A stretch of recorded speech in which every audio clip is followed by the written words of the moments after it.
Muy buenas tardes. Les damos nuevamente la bienvenida al segundo encuentro guadalupano con el título Novedades científicas e históricas del acontecimiento guadalupano. En este momento vamos a dar paso a la segunda conferencia de este día con el ingeniero José de Jesús Hernández Roldán con el título Documentos guadalupanos rompiendo el silencio del siglo XVI. Voy a leer una breve parte de su currículum. Es originario de la ciudad de Puebla, es ingeniero mecánico por el Instituto Tecnológico de Puebla. Actualmente cursa la maestría en Historia de la Benemérita Universidad Autónoma de Puebla con el tema de tesis El guadalupanismo en Puebla. Es profesor de Historia en la preparatoria UPAEP, ha dado pláticas y conferencias sobre el tema guadalupano en esta misma institución, en el Colegio Ángeles, Templo de Nuestra Señora del Camino, y es uno de los conductores del programa Guadalupe Hoy del Centro de Estudios Guadalupanos UPAEP. Ha escrito artículos para la revista Guadalupe Hoy del mismo Centro de Estudios y para el sitio web Lux Domini. Tiene a su cargo los sitios web del Centro de Estudios de Ciencia y Religión UPAEP, del Centro de Estudios Guadalupanos UPAEP y de la revista digital Guadalupe Hoy. Participó como conferencista en la segunda Semana Guadalupana organizada por el Centro de Estudios Guadalupanos UPAEP en noviembre de 2011 con el tema Estudios científicos al ayate guadalupano. Sin más preámbulo, pido un aplauso para darle la bienvenida.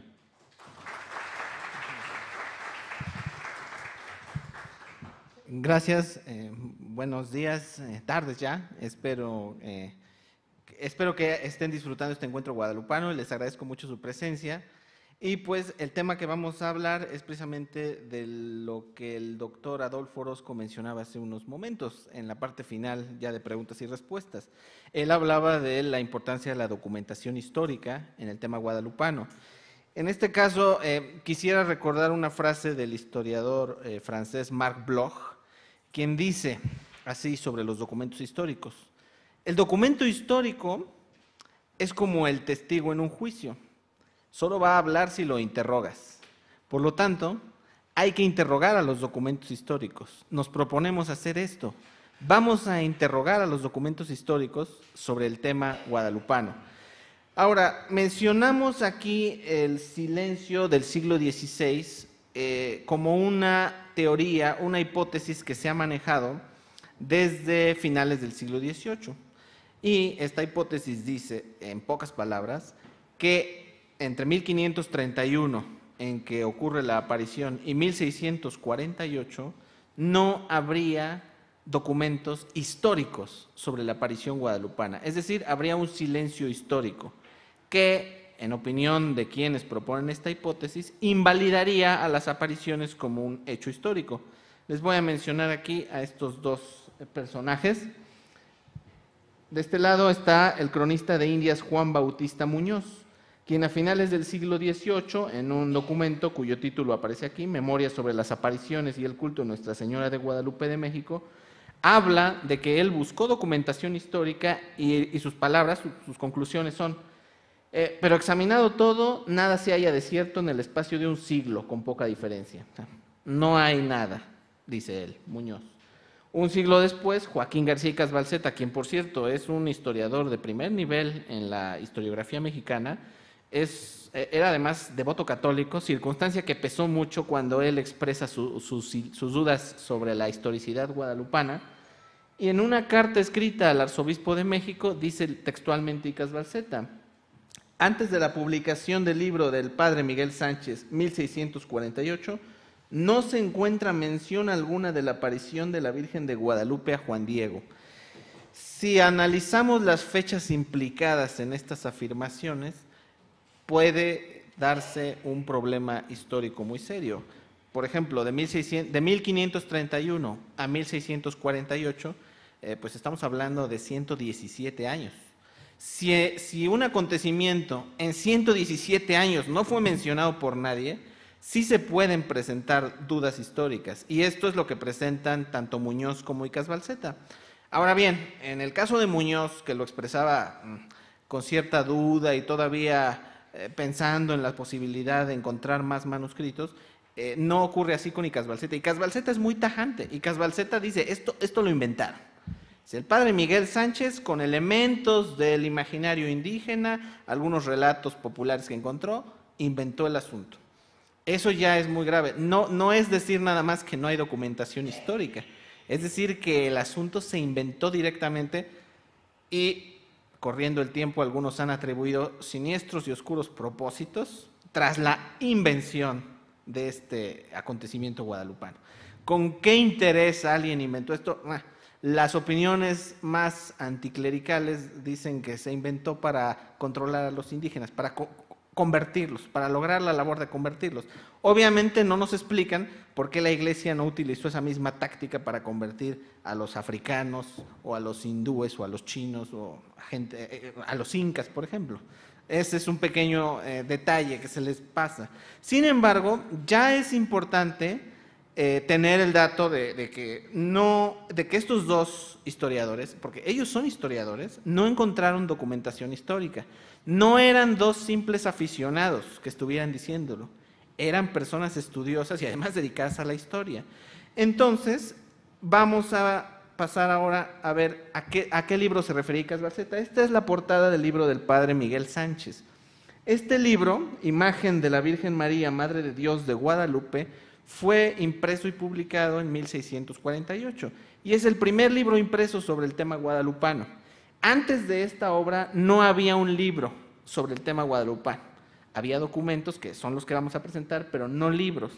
El hecho de que tuvo mucho éxito este libro y sobre todo que fue seguido de otros más, fue un boom de literatura guadalupana, dio pie a que, empezando por Icaz Balseta, muchas personas digan que Sánchez inventó las apariciones. Si Icaz Balseta dice que no hay documentos y resulta que a partir del padre Sánchez todo el mundo escribe sobre el tema guadalupano, bueno, pues parece muy claro que el padre Sánchez o inventó o fue el primero en mencionarlas, o digamos, a partir de él se empieza a hablar de apariciones guadalupanas, de la aparición de la Virgen a Juan Diego, con los diálogos, con el detalle de la enfermedad del tío Juan Bernardino, y que Juan Diego fue a buscar un confesor, la Virgen lo intercepta, finalmente brotan rosas en el Tepeyac, que son la prueba que se lleva al obispo Zumárraga. Todos esos detalles es lo que se nos dice desde Icaz Balseta, que empieza con el padre Sánchez. Entonces nos enfrentamos nosotros a un reto. ¿Habrá antes del libro del padre Sánchez documentos que hablen de las apariciones de la Virgen a Juan Diego? Obviamente que si los hay y si los podemos interrogar, como decía Mark Bloch, pues entonces estamos desbaratando la hipótesis del silencio del siglo XVI. Aquí les estoy poniendo un fragmento de una carta que se envió al Vaticano, desde México, se envió al Vaticano con motivo de la canonización de Juan Diego. El personaje de la fotografía es el ya difunto abad de la Basílica de Guadalupe, Monseñor Guillermo Schulenburg.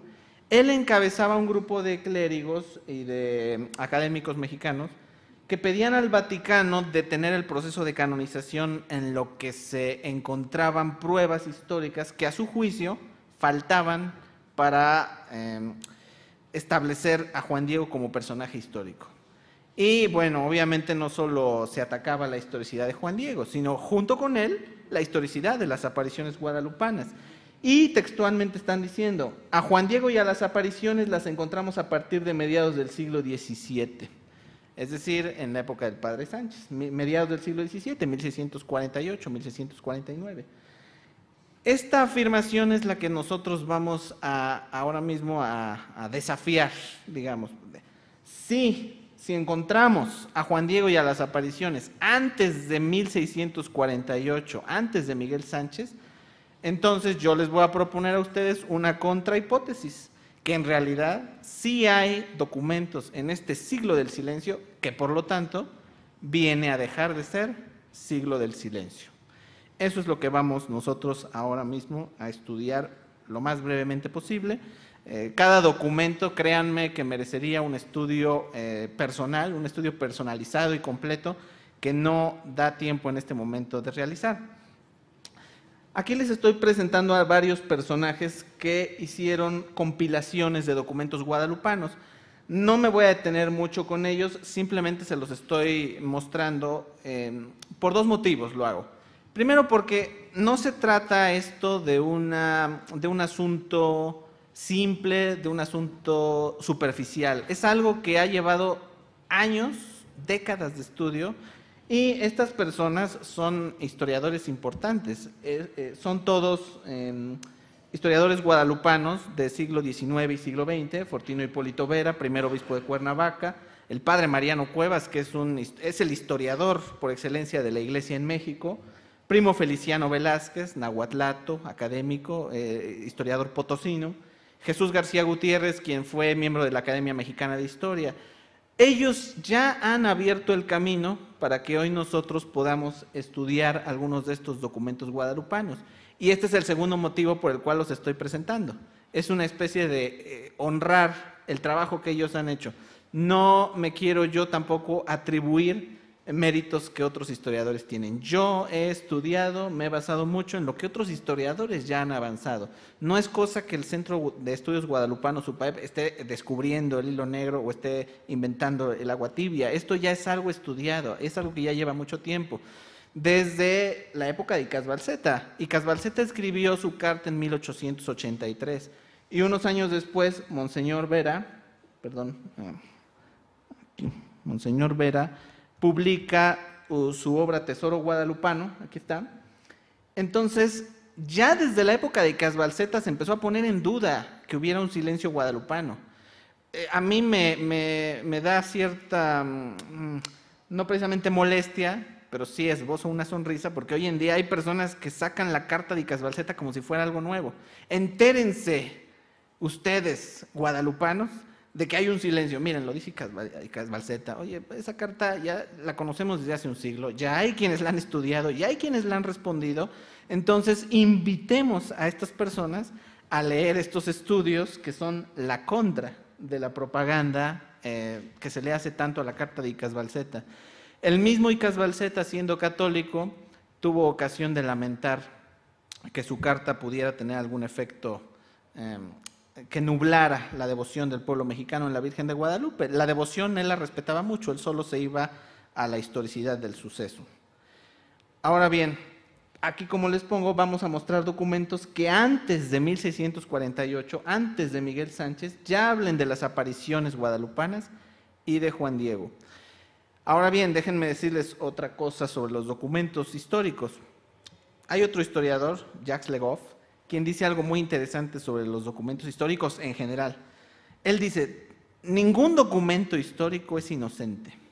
¿A qué se refiere con eso? A que todo documento histórico debe ir al banquillo de los acusados a ser examinado para que se mida y se sopese su validez histórica. Entonces, ningún documento puede ser aceptado solo por haber aparecido. Ya apareció, ahora hay que estudiarlo. Ya apareció, sentémoslo en el banquillo de los acusados y si supera las pruebas, incluyámoslo como un documento válido. Este es el primer documento que les voy a presentar, el Nican Mopohua. Todos, la mayoría hemos oído hablar del Nican Mopohua. Es el relato más completo sobre las apariciones guadalupanas y fue escrito por Antonio Valeriano hacia 1550. Es un documento, digamos, es el documento guadalupano más estudiado en cuanto a su importancia, digamos, las fuentes que nos llevan a pensar que fue de Valeriano y que es del siglo XVI, porque créanme, de este documento se ha dicho que fue escrito también hacia el siglo XVII. Entonces, ¿cómo sabemos nosotros que fue escrito por Valeriano en el siglo XVI? Solo de este documento me voy a detener un poquito más a las pruebas, a los estudios que se han hecho sobre su antigüedad. Obviamente, si alguien hubiera demostrado que este Nican Mopohua es del siglo XVII, no podríamos estarlo presentando como documento del siglo del silencio. Queda fuera del siglo del silencio, ya no sería válido para nuestro propósito. Entonces me interesa mucho hacer énfasis en cómo sabemos que es del siglo XVI. Y se sabe por dos vías. Tres historiadores importantes, Luis Becerra Tanco, Carlos de Sigüenza y Góngora y Lorenzo Boturini, ellos atestiguan que este Nican Mopohua fue de Antonio Valeriano, empezando porque Sigüenza tuvo en su poder los papeles de Fernando de Alba Iztlizochitl, que a su vez tenía lo que se cree fue el original del Nican Mopohua. Sigüenza dice que él, por los papeles que tenía, sabía que este Nican Mopohua era de Antonio Valeriano. Boturini refuerza la idea diciendo que él tiene papeles de Valeriano en los que se puede comparar la caligrafía. Entonces, Valeriano escribió el Nican Mopohua. Valeriano falleció en 1605. Por lo tanto, si él, que falleció en 1605, escribió, obviamente antes de fallecer, el Nican Mopohua, entonces ya no pudo ser Miguel Sánchez el que inventara el asunto. Y José Ignacio Bartolache y Primo Feliciano Velázquez, aquí abajo los pongo, ellos estudian más bien el lenguaje del Nican Mopohua y concluyen que por la elegancia del náhuatl empleado, se trata de una forma de escribir propia de un indígena educado e ilustrado del siglo XVI, más cercano a la pureza del náhuatl antes de ser viciada por españolismos. Ya en el siglo XVII, cuando escribe Miguel Sánchez, el náhuatl ya se había empezado a contaminar con algunos españolismos, con algunos modos españoles de hablar, con algunas palabras españolas, y no pudo ser un sacerdote del siglo XVII. Esto tuvo que ser escrito en el siglo XVI. Este náhuatl es náhuatl del siglo XVI, no del siglo XVII. Después, hasta el final de la presentación, les voy a ofrecer alguna bibliografía en la que ustedes, si gustan, pueden ampliar esto. Y también, por supuesto, si en las preguntas al final quieren que reforcemos sobre esto, estamos para servirles. Pero paso al documento número 2. El Inin Hueytla Mahuizoltzin o Relación Primitiva, que se ha atribuido, entre otros, al padre Juan González, de quien hubo ayer una conferencia magnífica en el primer día de este encuentro. Otros lo han atribuido al padre Juan Tobar, a diferentes personajes, pero del siglo XVI también. Este documento lo poseyó José Fernando Ramírez, un anticuario del siglo XIX, quien dice que la forma del lenguaje y el estilo lo convencen de que se trata de un documento a más tardar de finales del siglo XVI. Este documento fue rescatado por el padre Mariano Cuevas, por eso también le rendí homenaje poniendo su fotografía, y se conserva en la Biblioteca Nacional, en la UNAM. Es un manuscrito que se conserva original.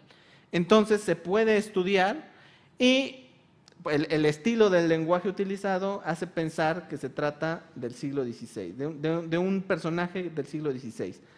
Es un relato resumido, como si fuera una especie de resumen del Nican Mopohua, aunque cambia en algunos aspectos. Por ejemplo, uno de los detalles que más llaman la atención es que en esta relación primitiva, Fray Juan de Zumárraga le pregunta al indio que si está borracho o por qué le anda contando estas cosas. Dice, esto, hijo mío, ¿te lo imaginaste o estabas ebrio o algo así? Eso es una pregunta un poco agresiva que no viene en cambio en el Nican Mopohua.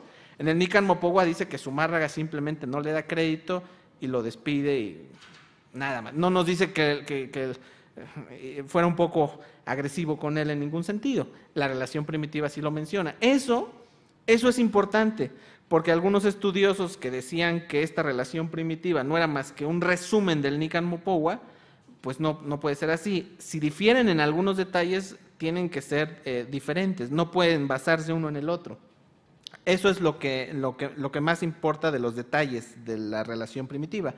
Otra cosa que les quiero comentar es que ni el Nican Mopohua ni la relación primitiva, ni de hecho ninguno de los documentos que les estoy presentando es misterioso, inaccesible o difícil de consultar. Existen, han sido publicados, su texto lo pueden ustedes consultar ya traducido al español. Al final, insisto, les voy a dar la bibliografía para que ustedes lo puedan comprobar. Este documento también es muy importante, las informaciones jurídicas de 1666. Es el único documento que nosotros estamos considerando en este estudio que sí es posterior a la publicación de Miguel Sánchez. Miguel Sánchez publicó en el 48, este documento es del 66. Sin embargo, lo consideramos como caso excepcional porque se trata de testimonios orales de indígenas de Cuautitlán. Fueron personas a preguntarles qué sabían ellos de las apariciones guadalupanas, de Juan Diego, de sus virtudes, del culto guadalupano. Ahora bien, fueron indígenas que hablaban náhuatl, que no sabían español y menos leían el español. Entonces no pudieron ellos leer el libro del padre Sánchez para primero aprenderse la historia y luego dar su testimonio, que es lo que algunos antiaparicionistas critican. En realidad, los testimonios se hacen, por supuesto, antes de rendirlos, con un juramento de decir la verdad ante el Evangelio, con un notario o un pronotario apostólico. Acuérdense que es la época en la que este tipo de testimonios se llevaban a cabo con un aparato legal muy sofisticado. La Inquisición ya existía, o sea, no se podía mentir en un asunto como este tan delicado. Por lo tanto, la mayoría de estudiosos las aceptan. Hay antiaparicionistas que se limitan a decir, bueno, yo sí creo que ellos hayan dicho esto, creo que dijeron la verdad, falta que de veras se haya aparecido la Virgen, pero acepto que ellos rindieron sus testimonios con sinceridad, que dijeron la verdad sobre lo que sabían. Ellos hablan, estos indígenas, de que sí, sus padres, sus tíos, sus abuelos habían conocido y tratado a Juan Diego, o sea que Juan Diego sí existió, y que tenía fama en Cuautitlán de ser un personaje santo. Les decían que Dios te haga como Juan Diego, y entonces eso daba a entender que Juan Diego gozaba ya de fama de santidad, o por lo menos de virtudes entre los indígenas. Estas informaciones también han sido ya publicadas, existen y hasta en internet ustedes las pueden encontrar, eso sí, en una edición ya un poco antigua. Hay ediciones más modernas de las informaciones de 1666, pero ustedes pueden consultar los testimonios completos de los indígenas y con su criterio personal, ver qué tan sinceros les parecen en sus declaraciones. O sea, son textos disponibles, no es nada que no se pueda consultar. Pregón del Atabal o Teponazcuicatl, este es el documento número 4, es otro manuscrito de la Biblioteca Nacional, también descubierto por el padre Cuevas, a quien yo personalmente admiro mucho porque le debemos el haber rescatado y publicado estos testimonios, que sin él ahorita estarían inéditos todavía, y es un cantar, es un cántico en náhuatl, del cual ustedes aquí están viendo una traducción. El texto original es náhuatl. Dice, entre otras cosas, tu alma está viva en la pintura, cantas en la estera de musgo, predica allí en la orilla del agua, Dios te creó allá entre abundantes flores y te pintó de nuevo Santa María ante el obispo. Esta traducción, por cierto, está en el libro de Monumenta Guadalupencia del doctor Arturo Rocha, aquí presente, quien también, al igual que el padre Cuevas, es uno de los que están participando en esta tarea de estudiar, de interrogar a los documentos históricos, como decía Mark Bloch. El documento es un testigo, lo tienes que interrogar. Hay muchas personas a las que les debemos estos interrogatorios. Y en este caso el padre Cuevas dice, el cantar llama obispo a Zumárraga, dice que se pintó ante el obispo. Ahora bien, obispo de México solo ha habido uno, Fray Juan de Zumárraga. Él fue el único obispo, fue nombrado después arzobispo, y todos los demás sucesores suyos han sido arzobispos de México. Dice, si el cantar lo llama obispo, entonces debe estar solamente refiriéndose a él. Este elemento quizá no sea por mismo determinante, no es el único, pero sí es importante. Ya a partir de entonces, el arzobispo Montúfar, que es su sucesor, no pudo ser llamado nunca obispo de México, porque ese título solo lo ha ostentado Fray Juan de Zumárraga. El documento número 5 es un testamento de la hija de Juan Martín. De este no existe el original, de este sí hay que admitir que se conserva nada más una copia en la Biblioteca Pública de Nueva York. Lorenzo Boturini tuvo el original, lo menciona en su colección de documentos. Si no están muy bien enterados de esto, Lorenzo Boturini fue un italiano que recopiló documentos tanto guadalupanos como prehispánicos aquí en el territorio nacional. Hizo una gran colección de testamentos, de códices, de cartas, etcétera. Una colección muy valiosa que desgraciadamente le fue requisada por el gobierno virreinal, que la dispersó y hoy en día solo se conservan fragmentos, algunos documentos de esa colección. Nada más para que se den una idea de lo que podía haber sobrevivido y podíamos haber tenido, Boturini dice haber tenido entre sus papeles un testamento de Juan Diego. Documento que todos los guadalupanos quisiéramos ver, pero pues gracias al simpático gobierno virreinal de aquella época ya no podemos hacerlo. Ha ocurrido en la historia que algunas personas interrogan documentos históricos y también ha ocurrido en la historia que algunas personas hacen desaparecer a esos testigos que hoy podrían servir de mucho. Eso es una desgracia. En fin, de este documento que se conserva una copia, la testadora, la hija de Juan Martín, que no dice su nombre por cierto, fecha su testamento en 1559, es decir, prácticamente un siglo antes de Miguel Sánchez, y dice que vivió en esta ciudad de Cuautitlán, donde se crió el mancebo don Juan Diego. Más adelante habla de doña Malitzin, la que pronto murió quedándose solo Juan Diego. Malitzin fue la esposa de Juan Diego. A los cuantos días, mediante este joven, se verificó una cosa prodigiosa allá en Tepeyacac, pues en él se descubrió o apareció la hermosa señora Nuestra Santa María, cuya imagen vimos allí en Guadalupe. Muy importante, se está hablando de Juan Diego, de que se apareció la Virgen de Guadalupe, ya no fue Miguel Sánchez entonces el único. Ya se están juntando entonces varios documentos. Perdón, no el único, el primero, no fue Miguel Sánchez el primero. Documento número 6, son varios, por eso voy un poco rápido. Son los Anales de Juan Bautista, que es una compilación de efemérides realizada hacia 1582. No sabemos cuándo lo termina de escribir Juan Bautista, pero la última noticia que aparece en su documento es de 1582. Y él dice esto: el año de 1555 se apareció Santa María de Guadalupe en Tepeyac.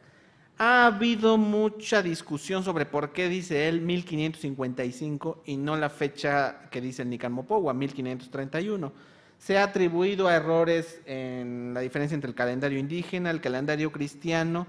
No está muy claro todavía por qué esta equivocación. Hay quienes dicen que no se refiere a esa aparición, sino a una segunda supuesta aparición, pero eso ya entra dentro del terreno de lo hipotético. Lo que sí es cierto es que tenemos a un indígena que en el siglo XVI está escribiendo que se apareció la Virgen de Guadalupe. Entonces, ya no fue Miguel Sánchez, una vez más, el primero en decirlo. Documento número 7 es el testimonio de Juan Suárez de Peralta. Él es español y escribe en 1589, termina de escribir su obra Tratado del Descubrimiento de Indias. Está hablando sobre la llegada del cuarto virrey de la Nueva España, Martín Enríquez de Almanza, y dice, entre otras cosas, que llegaba a los pueblos, le hacían muchos recibimientos, llegó a Nuestra Señora de Guadalupe, que es una imagen devotísima, que está de México como 2 legüechuelas, o sea, junto a la Ciudad de México, la cual ha hecho muchos milagros. Aparecióse entre unos riscos y a esta devoción acude toda la tierra. Aquí es importante porque en el caso de la hija de Juan Martín y de Juan Bautista, en sus anales, como escribieron en náhuatl, también hay quien ha dicho que la palabra apareció, a lo mejor no debería traducirse como apareció, sino más bien se hizo conocida, se dio a conocer, se manifestó, etc. Pero en el caso de un español, no podemos tomar la palabra aparecióse de otra manera. O sea, cuando Suárez de Peralta dice aparecióse entre unos riscos, está queriendo decir que se apareció, que fue una mariofanía, que fue una manifestación especial. No cabe ahí pensar que está queriendo decir otra cosa. Por eso es que este fragmento de aparecióse entre unos riscos sí dio mucho que pensar. Y Casbalceta concretamente no llega a decir nada claro sobre este texto.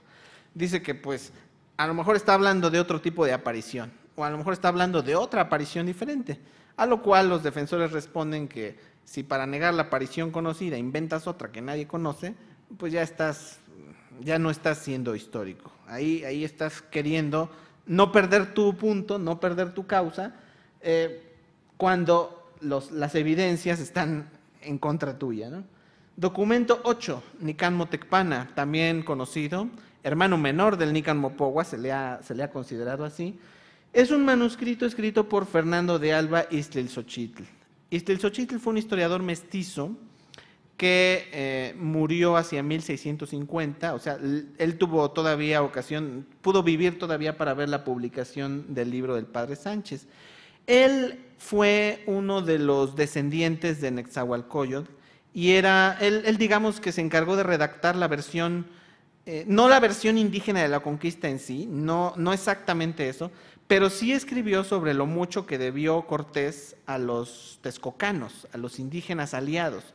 Él rescató la importancia de sus antepasados indígenas en la conquista y, entre otras cosas, se cree que él tuvo relación directa con Antonio Valeriano porque tuvo en sus manos el Nican Mopogua y él lo complementa con la narración de milagros atribuidos a la intercesión de Nuestra Señora de Guadalupe. Es decir, Ya Valeriano escribió sobre la aparición, yo voy a escribir sobre los primeros momentos de devoción guadalupana, enriquecidos con milagros atribuidos a Nuestra Señora de Guadalupe, a su intercesión.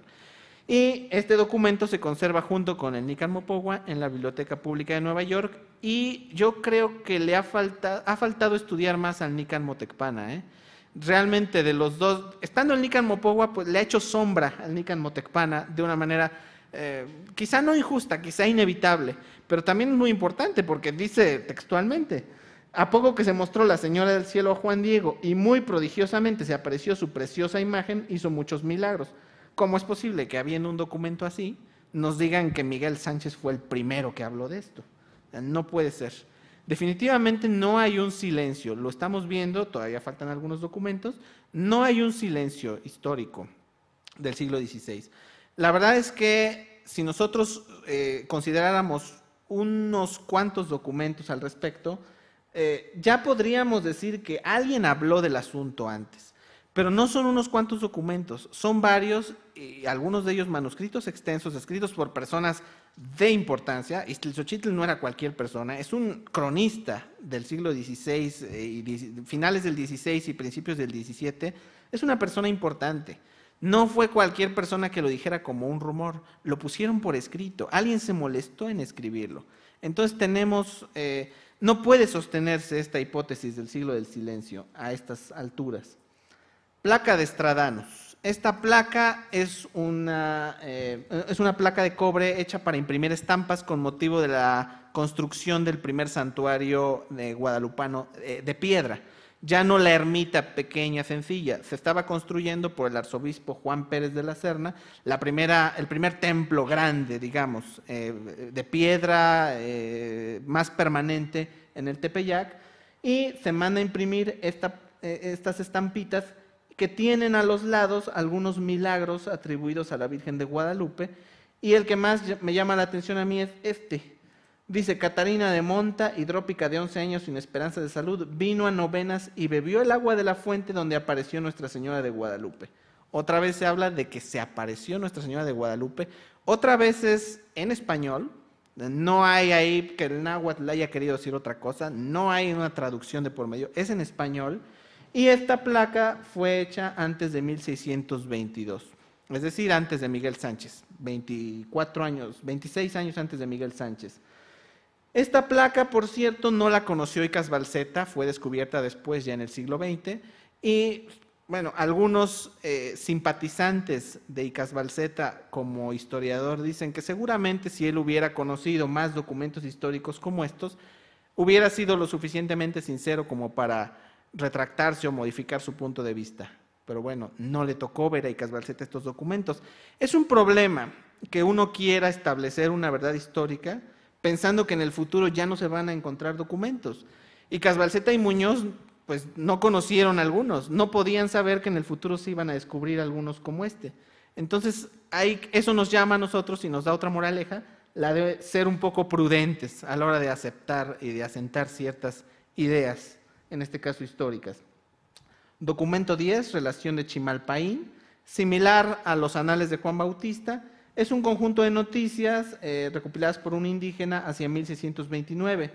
Se conserva en la Biblioteca Nacional de París, el original de las llamadas aquí se publican como Relaciones Originales de Chalco Amaquemecan, es una edición del Fondo de Cultura Económica. Una vez más, les insisto, estos documentos que les estoy presentando han sido publicados y se pueden consultar. También Chimalpaín, al igual que Juan Bautista, cambia el año, pone 1556. En el mismo año fue cuando se apareció nuestra amada Madre Santa María de Guadalupe en Tepeyac. Otra vez los historiadores tienen que resolver todavía el dilema, el enigma de por qué cambió exactamente el año. Juan Bautista dice 1555, Chimalpaín dice 56, por lo tanto ninguno de ellos no se copiaron entre sí, evidentemente. Otra vez se está hablando de aparición guadalupana, antes de Miguel Sánchez. El documento 11 que estamos presentando es en castellano, el poema del capitán Luis Ángel de Betancourt, y es el poema guadalupano escrito en castellano más antiguo que se conoce. Ya les presenté el pregón del Atabal, que era un pregón, un cántico en náhuatl. pues este es en castellano. No se ha encontrado un poema en español más antiguo a la Virgen de Guadalupe. Parece ser que en el siglo XVI no se le llegaron a componer versos guadalupanos en español. Y este poema dice unas cosas que llaman mucho la atención. Entre otras cosas dice: para que tengas de su gloria indicios, a Tepeaquilla baja diligente, Tepeaquilla es el Tepeyac, que en blanca manta el gran apel estupe, porque Dios verdadero Praxiteles allí me advocará de Guadalupe. En realidad no está diciendo que se apareció, así con esa palabra, aparición, pero está hablando de que la Virgen baja a Tepeaquilla baja diligente, y que es Dios quien la advoca de Guadalupe, haciendo utilizando como metáfora al verdadero Praxiteles. Praxiteles fue un escultor de la antigüedad, y entonces se le está atribuyendo a Dios el haber puesto ahí a la Virgen de Guadalupe, él personalmente. Luego no la pusieron nombres, la puso Dios, según este poema del capitán Luis Ángel de Betancourt. Por cierto que no está muy claro el año en que se compuso. Boturini lo menciona como escrito hacia 1620 y tantos, pero hay elementos que hacen pensar que fue escrito hasta 1632, porque más adelante en algunos versos habla de Bernal Díaz del Castillo y su historia verdadera de la conquista de la Nueva España, que se publica hasta 1632. Entonces parece que ya había leído él la obra de Bernal Díaz. También este es de los pocos documentos de Boturini que sobrevivieron a la expurgación. Documento 12, Coplas a la partida de Nuestra Señora de Guadalupe. Aquí está una portada. El padre Mariano Cuevas tuvo la buena idea de publicar esta fotografía, aunque desgraciadamente no tenemos nosotros, no se conserva un original de esta impresión. Esto ya no es un manuscrito, quiero que tomen en cuenta que esto ya es un impreso guadalupano, 1634, y son unas coplas, versos que se escriben a la Virgen de Guadalupe como despidiéndola de la Ciudad de México. Ella estuvo en la Ciudad de México durante 4 años, desde 1629 a 1634, estuvo en la Catedral de México por la inundación que había asolado a la ciudad en 1629. Se la llevó del Tepeyac a la Catedral para cuidarla, y después, al regresarla a su santuario, este poeta anónimo se despide de ella, con algunos versos muy interesantes. Por ejemplo, aquí: vos virgen sois dibujada del que hizo cielos y tierra, cuyo portento no es mucho, de indicio que sois la mesma. Si venís de tales manos, qué mucho llora en la tierra una ausencia que es forzosa de un milagro que se ausenta. O sea, vos virgen sois dibujada del que hizo cielos y tierra. Luego fue Dios el que hizo a la Virgen. Entonces este poeta en 1634 creía y expresaba que había sido Dios quien había hecho a la Virgen de Guadalupe. Es decir, que no había sido obra humana, que era el problema del siglo del silencio. Estas coplas sí las conoció Icas Balseta, sin embargo, él creyó que eran muy posteriores, no agarró el dato de que eran de 1634, antes de Miguel Sánchez. Las conoció, las mencionó como una curiosidad, pero no les puso más atención, y otros le responden después diciendo: bueno, pues si las tuviste ante tus ojos, ahí te falló. Debiste darte cuenta de que estas coplas desmentían la idea del siglo del silencio. Bueno, ya nosotros las podemos disfrutar ahora sí. También se han publicado completas. Por cierto, déjenme decirles que yo he estado buscando un poco, no diré desesperadamente, pero sí con mucho esfuerzo, alguna impresión o copia antigua de estas coplas, pero no he tenido todavía éxito con esto. Desgraciadamente se siguen perdiendo documentos o van a parar a archivos que nosotros no conocemos. Esta es la bibliografía que les quiero recomendar con la cual voy a terminar mi exposición. El álbum del Padre Cuevas está ya digitalizado y existe en internet. El primer siglo guadalupano, documentación indígena y española de García Gutiérrez, ya está también digitalizado, incluso en la página del Centro de Estudios Guadalupanos. El libro del encuentro de la Virgen de Guadalupe, que se hizo con motivo de la canonización de Juan Diego, fue un estudio previo a la canonización hecho por los dos postuladores, Monseñor Guerrero y Monseñor Chávez, junto con el fiscal de la causa, el padre Fidel González. Testimonios históricos guadalupanos. Este sí es un poco más pesado, por el Fondo de Cultura Económica, que reúne varios escritos importantes sobre la Virgen de Guadalupe. El libro Monumenta Guadalupencia del maestro Rocha, al cual le agradezco mucho, sobre todo las referencias archivísticas de algunos documentos. Les debo decir que algunos documentos yo no estaba seguro en qué archivos se conservaban, y el maestro Rocha me aclaró muchos puntos y pone en su libro, este se conserva en tal archivo en Sevilla, por ejemplo, en España, en Madrid. Voy a consultar al archivo y efectivamente el archivo me pone, sí, aquí está. Sus páginas web me corroboraron la información, entonces le agradezco mucho al maestro Rocha, dicho de paso. Del doctor Javier Nogués, Documentos Guadalupanos. Esta es una tesis doctoral. Está interesante, aunque él acaba teniendo conclusiones precisamente, no digamos antiaparicionistas, pero sí de duda histórica al respecto. Sin embargo, es un estudio muy serio, muy bueno y sobre todo acompañado de ilustraciones muy interesantes. Y los invito también a que visiten en la página del Centro de Estudios Guadalupanos UPAEP. Tenemos aquí una sección de libros en línea. Ustedes pueden consultarlos en línea, en PDF, y entre ellos hay algunos de estos que les estoy mencionando. Estos dos son los que están ahí mencionados. Con esto yo terminaría y pues les agradezco mucho que me hayan escuchado.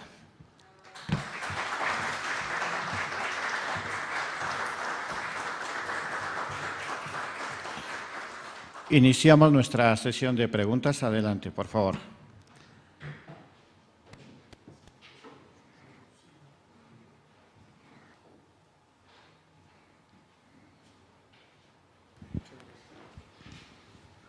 Maestro Jesús, muchas gracias por esta extraordinaria exposición.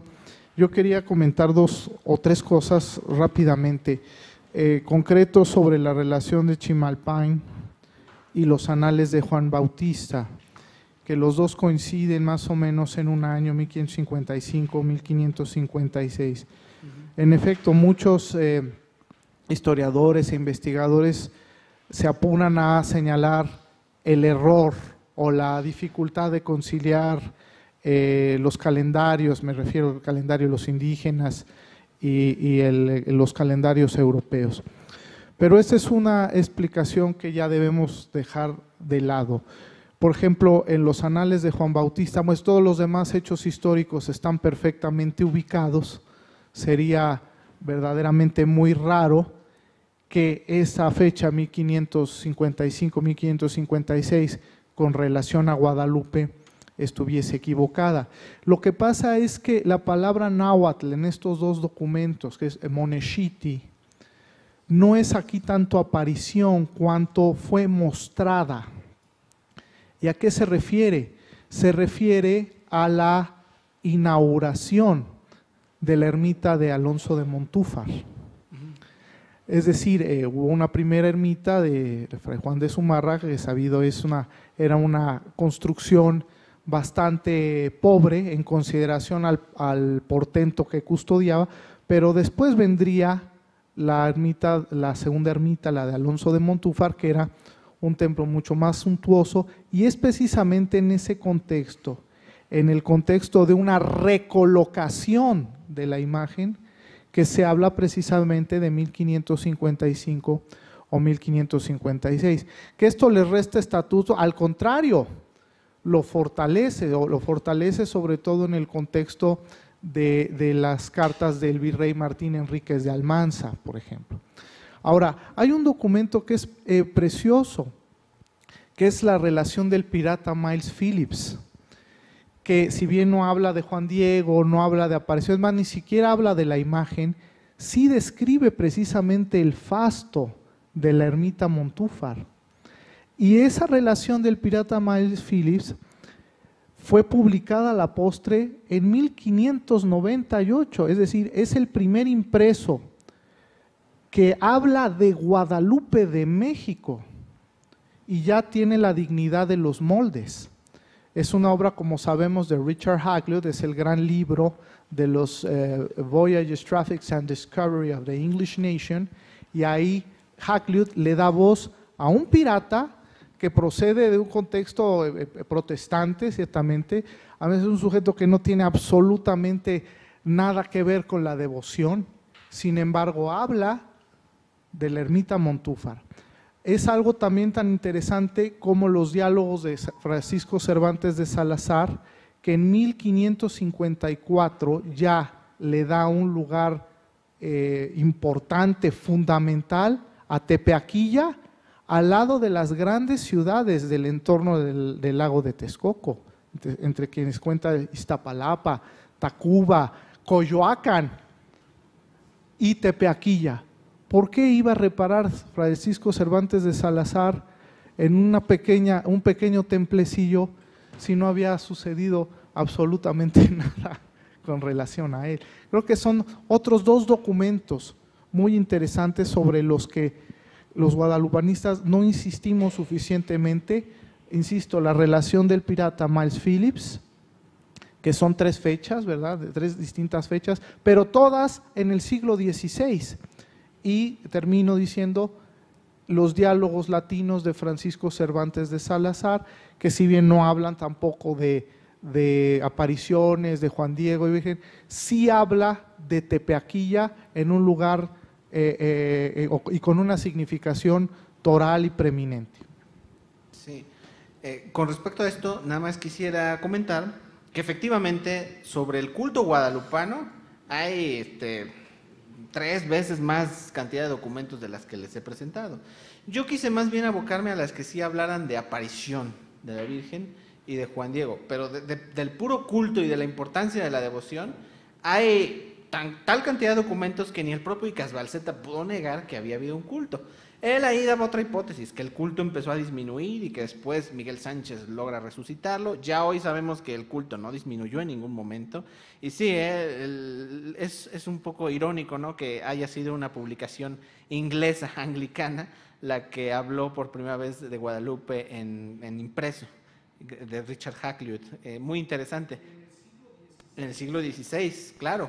No, sí, del culto en sí, nada más de la devoción, hay mucha cantidad de documentos. En otro trabajo ya hablaremos pues de una compilación más extensa. Ahorita por el tiempo y por la característica de hablar de apariciones en sí, de la aparición con esa palabra, es que yo me limité a estos pocos documentos. Pero sí, no son los únicos, desde luego que hay otros y muy interesantes algunos de ellos. Y el del pirata Miles Phillips es de los más interesantes porque no era español. Y la gran tarea que resta por hacer, sobre todo para seguir echando por tierra el expediente de O'Gorman en su destierro de sombras, es continuar buscando y encontrando eventualmente documentos guadalupanos, aun cuando sean del culto o de la sola devoción, entre 1531 y 1554. Por ejemplo, los famosos testamentos de Colima, vienen a entrar algunos en este periodo, sin embargo, como no dicen de qué Guadalupe se habla, si es la de Extremadura o es la de acá de México, se les ha restado fuerza o estatuto probatorio. Pero debemos seguir buscando este tipo de documentos porque de seguro que existen. Debemos seguir interrogándolos. Así es. Dos comentarios. La fecha esa de 1555, 56, ¿no tendrá también que ver con el famoso discusión entre Montúfar y Bustamante, que también fue en esas fechas y que por eso se haya mencionado esas fechas? Sí, es otra hipótesis. Y otra cosa, realmente a veces es contra la razón estos ataques a la aparición o considerar que empieza en 1646. Con un solo documento que hubiera previo es suficiente. En física, con un solo dato, experimento que contraiga una hipótesis, la hipótesis se desecha. Con un solo documento que hubiera previo a 1646 hay que desechar la hipótesis de que fue inventada en 1646. Es curioso cómo a pesar de tantos documentos haya gente que sigue insistiendo, yo creo irracionalmente, en que esto fue un invento de 1646. Gracias. 46. De hecho, también el conflicto entre Montúfar y Bustamante que acaba de mencionar, solo lo conocemos por un único documento, una información hecha por Montúfar precisamente, que se descubrió a finales del siglo XIX, y no hay en este caso solo es un único documento. Y eso es algo que llama mucho la atención, que algunos antiaparicionistas aceptaron este documento sobre Montúfar contra Bustamante y no aceptaban varios documentos sobre la aparición. Ahí hay un criterio contradictorio en este caso. Sí, justamente sobre el 1555, ¿qué es lo que dice? ¿Qué es lo que dice exactamente eso que mencionas? ¿Y por qué no está considerado o no hace referencia a la aparición? No, la información de 1556 no hace referencia a la aparición ni a Juan Diego. Habla de la devoción guadalupana que era criticada por el franciscano Bustamante y que era promovida por el dominico arzobispo Montúfar, y eso lleva a que Bustamante lo critique en un sermón público, y de ese sermón Montúfar manda levantar una información sobre qué fue lo que dijo Bustamante. Y habla de que pues van muchos españoles, otros responden a Bustamante casi como que si el padre Bustamante nos critica por ir, vamos a ir ahora 2 o 3 veces más para fastidiarlo, casi, ¿no? Menciona, y esto le ha dado mucha batería a los antiaparicionistas, ahí es donde se menciona por primera vez a un indio Marcos como posible autor. Marcos, quiero aclarar, dice nada más Marcos. No dice ni Marcos de Aquino, ni Marcos Zipac, ni Zipac de Aquino, que eso no hay ningún documento al respecto. Pero les ha dado pie a muchos a decir, miren, ya ven cómo sí era inventado y Bustamante lo dice y no hubo quien le respondiera y todo. Bueno, después de 3 siglos, más de 3 siglos que no se había conocido este documento, pues no se puede pensar en que haya habido digamos que este conflicto se haya derivado porque efectivamente había una invención de por medio y Bustamante la había descubierto y la quería publicar. No hay nada parecido. La otra pregunta es, a ver, muchos de los documentos que mencionas sí fueron conocidos por Icazbalceta. Algunos. No todos, pero siguiendo un poquito la lógica de Adolfo, ¿por qué si al menos tenía 1 o 2, el mismo, no sé si el Nícar Mopogua, no sé si el Nícar Moctepana, fueron suficientes para no hacer una aseveración tan contundente? Icazbalceta lo que opina es que estos documentos eran en realidad, o algunos los tacha de falsificaciones, pues directamente. Ahí el autor le añadió después que alguien le añadió que había una aparición, eso es una acusación muy grave. Y sobre el Nícar Mopogua, él no cree que sea un documento del siglo XVI. Él cree que más bien fue una historia que Sánchez acomodó después y relacionándola ya con la Virgen de Guadalupe, pero que en realidad originalmente no se refería a eso. Él directamente dice que Sánchez inventó el asunto. No cree auténtico a estos documentos. Ese fue su problema. Oh, y también, maestro, perdón por interrumpir si alguien levantó la mano y no lo vi, también el desconocimiento y los mismos errores de Icazbalceta. Por ejemplo, él decía que era sorprendente que en la descripción del arzobispado de México no se mencionase a Tepeyac. Y decía, yo tengo la relación completa y no la menciona para nada. Pues yo no sé qué relación habrá él conocido, porque el original de la descripción del arzobispado de México, que está en el Archivo General de Indias, de todas las iglesias del norte de la Ciudad de México, la primera que menciona es justamente el Tepeyac. Entonces, no puede tampoco una persona, por el simple hecho de no haber tenido a la vista un documento, jurar y perjurar que el que tiene en su cajón es el original y el único. Ese es irresponsable. Y en el espíritu de lo que mencionábamos de las informaciones de 1556, ¿por qué insiste Bustamante en la persona del indio Marcos? Porque él quiere precisamente desacreditar a los dominicos. Los dominicos habían comprendido la importancia de fomentar el culto a Guadalupe, lo quería Montúfar al grado de que edifica esta segunda ermita. Ayer platicábamos con el padre Morales, los franciscanos de estas primeras décadas de la evangelización veían siempre con sospecha este tipo de devociones, al grado de que Sahagún, que también son documentos importantes del siglo XVI, llegan a arremeter contra la devoción guadalupana en el Tepeyac. Pero el que una persona hable mal de una devoción, pero lo haga en el siglo XVI, es también un documento de una gran fortaleza. Claro. Y que evidencia que efectivamente no la inventaron para convertir a los indígenas. Exactamente. No, ellos mismos la están criticando.